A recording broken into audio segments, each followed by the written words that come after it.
السلام علیکم ورحمۃ اللہ وبرکاتہ۔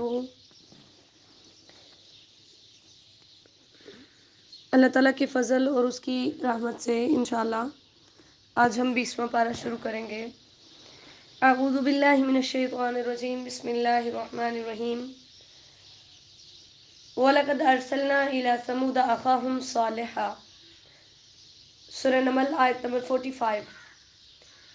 یہاں پر پیچھے سلیمان علیہ السلام کا تذکرہ ہوا، ان سے پہلے موسیٰ علیہ السلام کا تذکرہ ہوا۔ یہاں پر اللہ تعالیٰ نے حضرت صالح علیہ السلام کا تذکرہ کیا کہ ان کو ہم نے ایک قوم کی طرف بھیجا، اور جب وہ نہیں مانے تو انہوں نے انہیں عذاب کا دعویٰ دیا، تو انہوں نے کہا کہ وہ عذاب لے آؤ جس کا تم ہمیں وعدہ دیتے ہو۔ تو صالح علیہ السلام نے فرمایا آیت نمبر 46 میں، لِمَ تَسْتَعْجِلُونَ بِالسَّيِّئَةِ قَبْلَ الْحَسَنَةِ، برائی کو اچھائی سے پہلے کیوں طلب کرتے ہو؟ سیئہ سے مراد عذاب ہے اور الحسنہ سے مراد رحمت ہے۔ لولا تستغفرون اللہ لعلکم ترحمون، تم اللہ سے بخشش کیوں نہیں مانگتے کہ اللہ تم پر رحم کرے؟ یعنی بخشش کے لیے ضروری ہے، اگر آپ چاہتے ہیں کہ اللہ تعالیٰ کی رحمتیں نازل ہوں تو اس کے لیے استغفار ضروری ہے۔ آیت نمبر 47 اور آگے تقریباً اس رکوع کے اندر آیت نمبر 53 تک اللہ تعالیٰ نے انہی کا تذکرہ کیا۔ صالح علیہ السلام نے ان کی قوم کو روکا تو ان کی قوم نے کہا کہ نعوذ باللہ، ہم تجھے منحوس سمجھتے ہیں، جب سے تو ہمارے اندر آیا ہے تو تیرے آنے کی وجہ سے کبھی ہم پر کوئی مصیبت، کبھی کوئی مصیبت، کبھی کوئی مصیبت، تو ہم تجھے منحوس سمجھتے ہیں۔ اللہ نے فرمایا تمہاری نحوست اللہ کی طرف سے ہے، تمہارے اپنے اعمال کی وجہ سے، میرے نبی کی کوئی نحوست نہیں ہے۔ اور اسی طرح پھر اس شہر کے اندر 9 جو ہے وہ بدماش لوگ تھے جو اللہ تعالیٰ کے خلاف بہت ہی زیادہ بغاوت کرتے تھے، انہوں نے ہی مل کر اونٹنی کی ٹانگیں کاٹی، ٹھیک ہے۔ اور اس ٹائم انہوں نے آپس میں یہ مشورہ بھی کیا کہ ہم راتوں رات صالح پر حملہ کر دیں گے اور اس کو قتل کر کے اس کا قتل کسی اور پر ڈال دیں گے، لیکن اللہ تعالیٰ نے اپنے نبی صالح علیہ السلام کو بچا لیا۔ اسی طرح ہمارے نبی علیہ السلام کے نعوذ باللہ قتل کا منصوبہ بنا تو اللہ تعالیٰ نے آپ علیہ السلام کو ہجرت کا حکم دے کر آپ کو بھی بچا لیا، ٹھیک ہے۔ اللہ تعالیٰ نے فرمایا کچھ چالیں انہوں نے چلی اور کچھ چالیں ہم نے چلی، کچھ ان کے منصوبے تھے اور کچھ ہمارے منصوبے تھے، لیکن ان کے منصوبے تو خطا کھا گئے، ان کے منصوبے تو بیکار چلے گئے، لیکن ہمارے منصوبے جو وہ بیکار نہیں ہوتے۔ تو اللہ تعالیٰ نے فرمایا ہم نے ان کو تباہ و برباد کر دیا، اور آپ دیکھیے کہ یہ ان کے گھر ہے خاویہ، جو گرے پڑے ہیں، کیونکہ بما ظلموا، انہوں نے ظلم کیا تھا۔ پھر اللہ تعالیٰ نے ان پر عذاب بھیجا، جب انہوں نے اونٹنی کی ٹانگیں کاٹ دی تو ساری قوم کو اللہ تعالیٰ نے تباہ و برباد کر دیا، سوائے ان لوگوں کے جو ایمان لائے تھے۔ اس کے بعد آیت نمبر 54 سے حضرت لوط علیہ السلام کا تذکرہ ہے۔ انہوں نے اپنی قوم کو منع کیا، کہا ہے یہ ایسا کام ہے کہ تم سے پہلے دنیا میں کبھی کسی نے یہ کام نہیں کیا، تو تم ایسا نہ کرو۔ تو الٹا ان کی قوم نے کہا یہ بڑے پاکیزہ لوگ ہیں اور خود کو پتہ نہیں کیا سمجھتے ہیں، ہم ان کو اپنے شہر سے نکال دیں گے۔ تو اللہ تعالیٰ نے حضرت لوط علیہ السلام کو اور جو ان کے ساتھ ایمان لائے تھے ان سب کو بچا لیا، اور ان کی بیوی سمیت ان کی پوری قوم کو غرق کر دیا اور ان پر پتھروں کی بارش برسائی۔ قل الحمدللہ، آپ کہہ دیجئے تمام تعریفات کا مستحق اللہ ہی ہے۔ اب دیکھیں کہ پچھلی آیات کے اندر اللہ تعالیٰ نے اپنے انبیاء کو جھٹلانے والی قوموں کے انجام بد کا ذکر کیا ہے اور انبیاء اور ان کے ساتھیوں کو نجات دینے کا ذکر کیا، تو اللہ تعالیٰ نے فرمایا اس احسان پر الحمدللہ کہنا چاہیے کہ جس نے منکرین کی جڑیں کاٹ دی اور اپنے بندوں کو بچا لیا۔ یعنی تمہیں الحمدللہ کہنی چاہیے کہ اللہ تعالیٰ نے کس طرح تم پر احسان کیا۔ وَسَلَامٌ عَلَىٰ عِبَادِهِ الَّذِينَ اصْطَفَىٰ، اور اس کے ان بندوں پر سلامتیاں ہوں جنہیں اس نے چن لیا۔ اللہ کے بندوں میں اس کے انبیاء بھی شامل ہیں، صحابہ کرام بھی، اور تمام مومن لوگ جو ہیں وہ شامل ہیں۔ جیسے تشہد میں ہم پڑھتے ہیں السلام علینا وعلی عباد اللہ الصالحین اللہ خیر اما یشرکون۔ اللہ تعالیٰ نے فرمایا ان سے پوچھو کہ اللہ بہتر ہے یا جنہیں یہ شریک ٹھہراتے ہیں، یعنی تم بتاؤ کہ اللہ تعالیٰ تو اتنے کمالات کا مالک ہے، تمہارے معبودوں کے پاس کیا کمالات ہیں۔ امن خلق السماوات والارض، آیت نمبر 60، اللہ تعالیٰ نے فرمایا ذرا دیکھو کہ وہ ذات جس نے زمین و آسمان بنائے۔ یہاں پر اللہ تعالیٰ نے اپنی قدرت کے دلائل دیے ہیں۔ اللہ تعالیٰ نے زمین و آسمان پیدا کیے، پھر پانی برسائے، پھر اس میں سے تمہارے لیے بارونق باغ اگائے۔ حدیقہ اس باغ کو کہتے ہیں جس کے گرد دیوار ہوتی ہے، ٹھیک ہے۔ پھر بعد میں ہر باغ کو حدیقہ کہا جانے لگا۔ تو اللہ تعالیٰ نے فرمایا کہ دیکھو میں نے تو سب سے بڑی میری قدرت کے جو شاہکار ہیں وہ زمین و آسمان ہے، میں نے تو یہ پیدا کیے.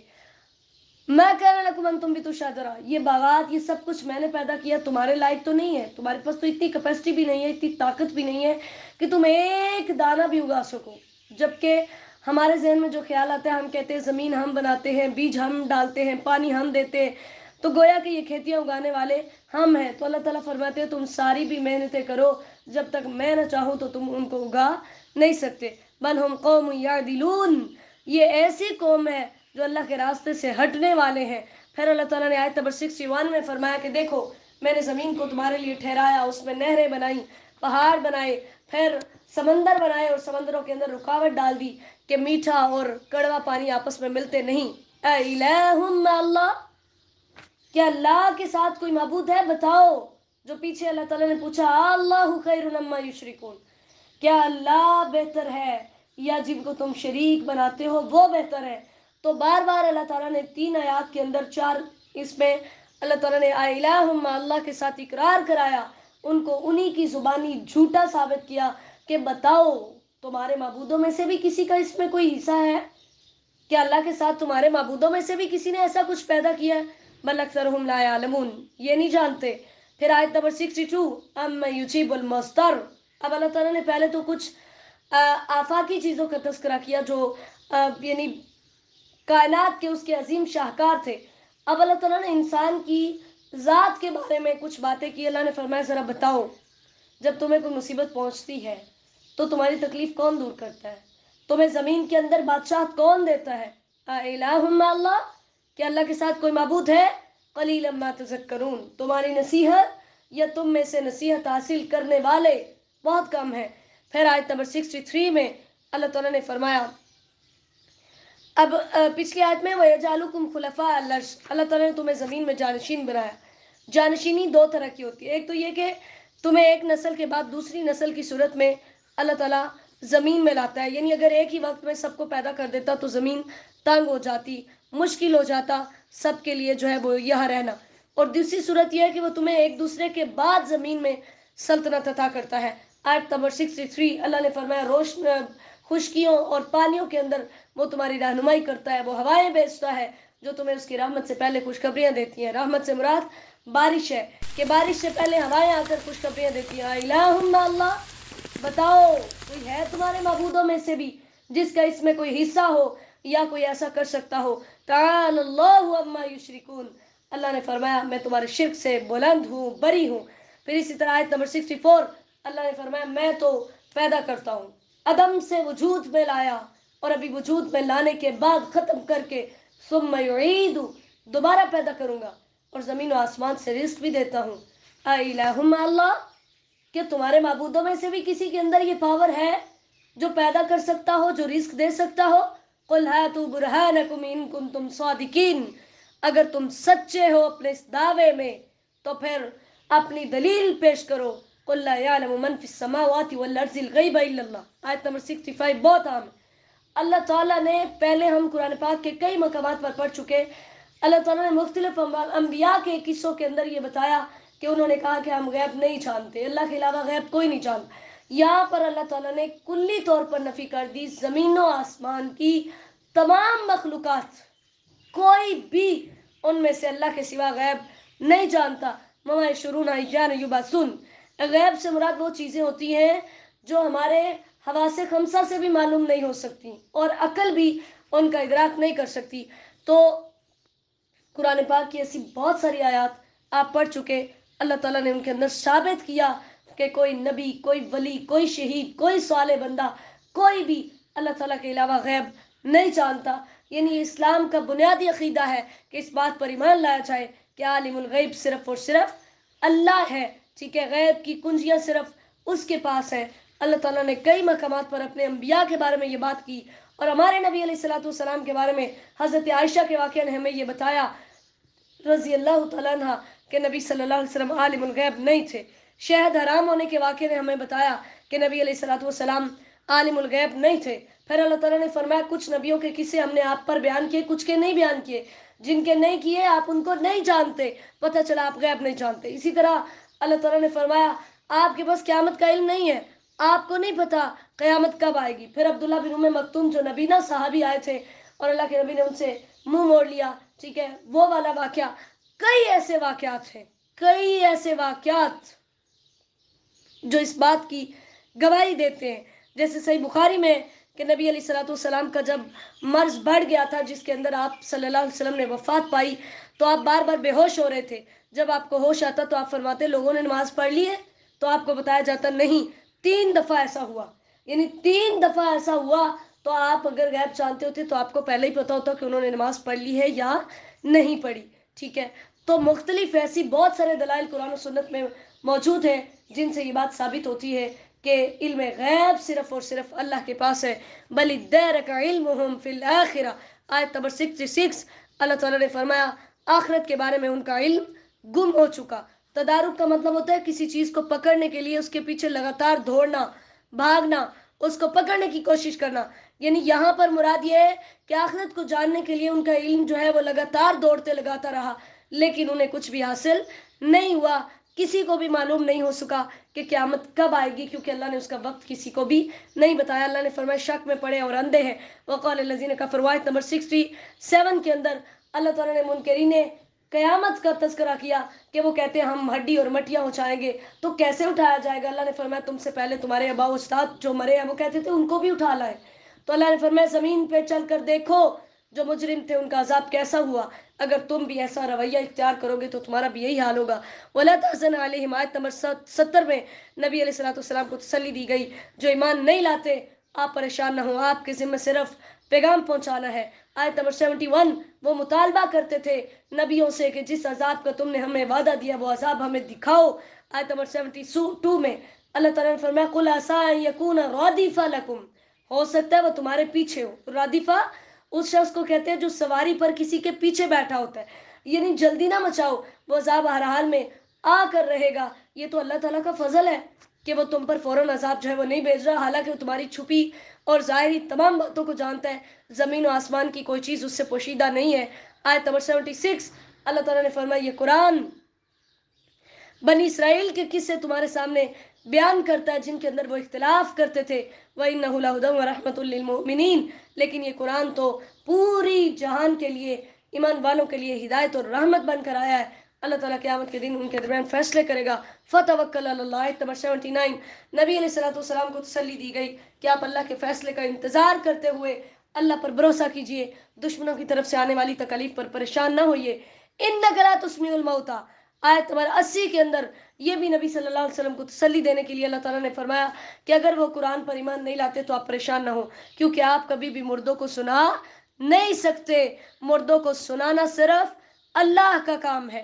جیسے صحیح بخاری کی حدیث ہے, بندہ جب قبر میں رکھا جاتا ہے تو اس سے رخ پھیر لیا جاتا ہے, اس کے ساتھی واپس چل دیتے ہیں یہاں تک کہ وہ ان کے جوتوں کی آواز سن رہا ہوتا ہے. تو اس کے پاس 2 فرشتے آتے ہیں, اسے بٹھاتے ہیں, اس سے پوچھتے ہیں اس شخص یعنی محمد صلی اللہ علیہ وسلم کے بارے میں تو کیا کہتا ہے. وہ جواب دیتا ہے میں گواہی دیتا ہوں کہ وہ اللہ کے بندے اور اس کے رسول ہیں. تو اس سے کہا جاتا ہے جہنم میں اپنے ٹھکانے کی طرف دیکھ, اللہ تعالیٰ نے اس کے بدلے میں تیرے لیے ایک ٹھکانہ جنت میں دیا ہے. نبی صلی اللہ علیہ وسلم نے فرمایا پھر اس بندہ مومن کو جنت و جہنم دکھائی جاتی ہے, اور جو منافق ہوتا ہے وہ اس سوال کے جواب میں کہتا ہے ہاں لا ادری, میں نہیں جانتا, مجھے نہیں معلوم, میں نے لوگوں کو یہ بات کہتے ہوئے سنا تھا, وہ میں بھی کہتا رہا. تو اسے کہا جاتا ہے تو نے نہ تو کچھ سمجھا اور نہ ہی اچھے لوگوں کی پیروی کی. اس کے بعد پھر ہتھوڑے کے ساتھ اس کے دونوں کانوں کے درمیان بڑی زور سے مارا جاتا ہے, اور وہ اتنے برے انداز سے چیختا ہے کہ انسان اور جن کے علاوہ تمام مخلوقات اس کی چیخ و پکار کو سنتی ہیں. تو ان سننے والوں کو اللہ سنواتا ہے. اللہ تعالیٰ کے علاوہ کسی کے پاس اختیار نہیں ہے کہ وہ مردوں کو سنوا سکے.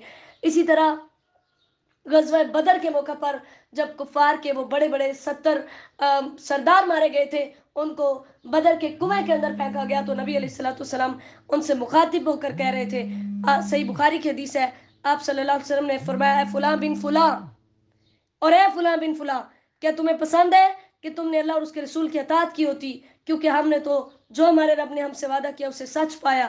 تو کیا تم نے بھی جو تمہارے رب نے وعدہ کیا تھا اسے سچ پایا؟ تو عمر رضی اللہ تعالیٰ نے فرمایا یا رسول اللہ, آپ ان جسموں سے بات کر رہے ہیں جن میں روحیں ہی نہیں ہیں.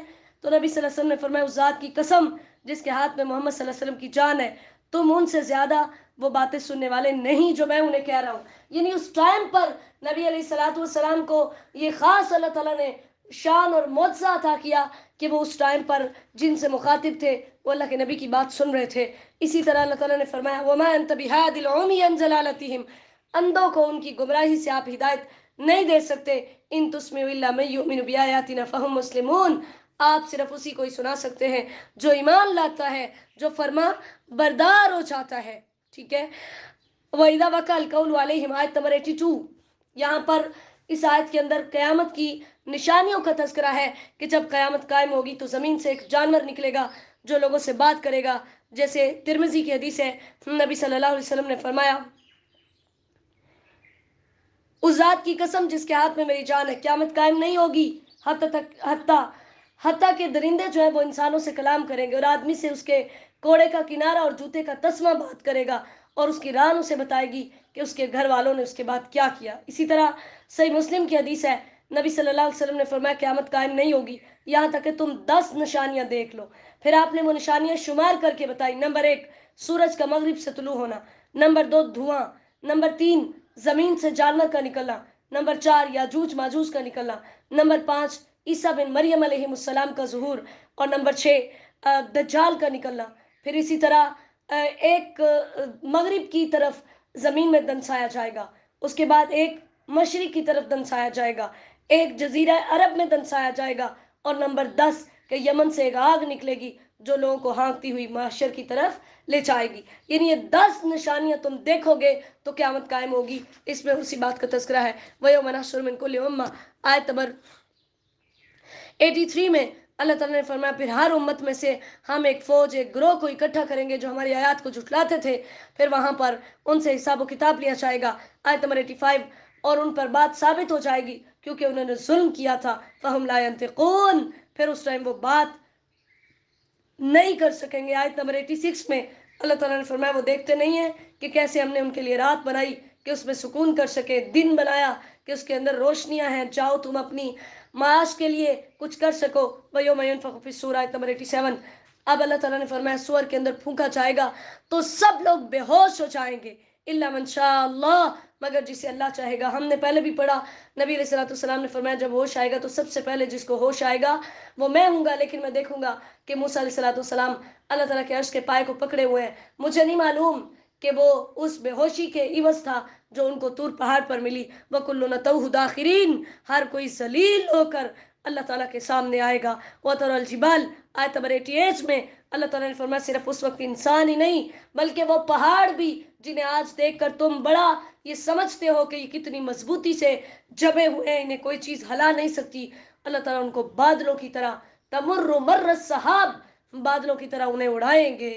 سنع اللہ الذی اتقن کل شیء یہ اللہ کی کاریگری ہے. اتقان کا مطلب ہوتا ہے کسی چیز کو پوری مہارت کے ساتھ مضبوط بنانا، یعنی اللہ تعالیٰ کی کاریگری ہے کہ اس نے کس طرح ہر چیز کو مضبوط بنایا. انہ خبیر بما تفعلون اللہ تعالیٰ تمہارے اعمال کی خبر رکھنے والا ہے، وہ غافل نہیں ہے. آیت نمبر 89 جو اچھائی کرتا ہے اس کو بہتر اجر ملتا ہے، کیونکہ ہم 8ویں پارے میں پڑھ چکے ایک نیکی کرے گا فَلَهُ أَجْرُ أَمْثَالِهَا 10 گنا کر کے اللہ دیں گے، اور اس کو ہی بڑھا چڑھا کر اللہ تعالیٰ 700 کے برابر دیں گے. وَهُمْ مِنْ فَزَعٍ يَوْمَئِذٍ آمِنُونَ اس دن کی گھبراہٹ سے وہ بے خوف ہوں گے، یعنی قیامت والے دن ایمان والوں کو کسی قسم کی کوئی بھی گھبراہٹ نہیں ہوگی. اسی طرح آیت نمبر 90 میں اللہ تعالیٰ نے فرمایا وَمَنْ جَاءَ بِالسَّيِّئَةِ جو برائی لے کر آئے گا اوندے منہ جہنم میں ڈالا جائے گا. برائی سے مراد شرک ہے، یعنی ہولناکی بتائی جا رہی ہے. اتنا سنگین جرم ہے کہ جو شرک کرے گا اوندے منہ اسے جہنم میں ڈالا جائے گا. آیت نمبر 91 اب قریش کو اللہ تعالیٰ نے یہ بتایا کہ نبی علیہ الصلوۃ والسلام کو ان کو بتا دیجئے اللہ نے مجھے حکم دیا ہے کہ میں اس شہر کے رب کی عبادت کروں، حرمہا جس نے اس شہر کو حرمت والا بنایا، وَلَهُ كُلُّ شَيْءٍ اور ہر چیز کا اختیار اسی کے پاس ہے، تمہارے پاس اس کا کوئی اختیار نہیں ہے. کوئی شخص اللہ کی عبادت کے لیے بیٹھے یا نہ بیٹھے میں ضرور بیٹھوں گا، کیونکہ اس شہر کا جس میں تم رہتے ہو اس کا بھی میرا رب مالک ہے. وَأُمِرْتُ أَنْ أَكُونَ مِنَ الْمُسْلِمِينَ مجھے یہ حکم ملا کہ میں سب سے پہلے اللہ کی فرما برداری کروں. وَأَنْ أَتْلُوَ الْقُرْآنَ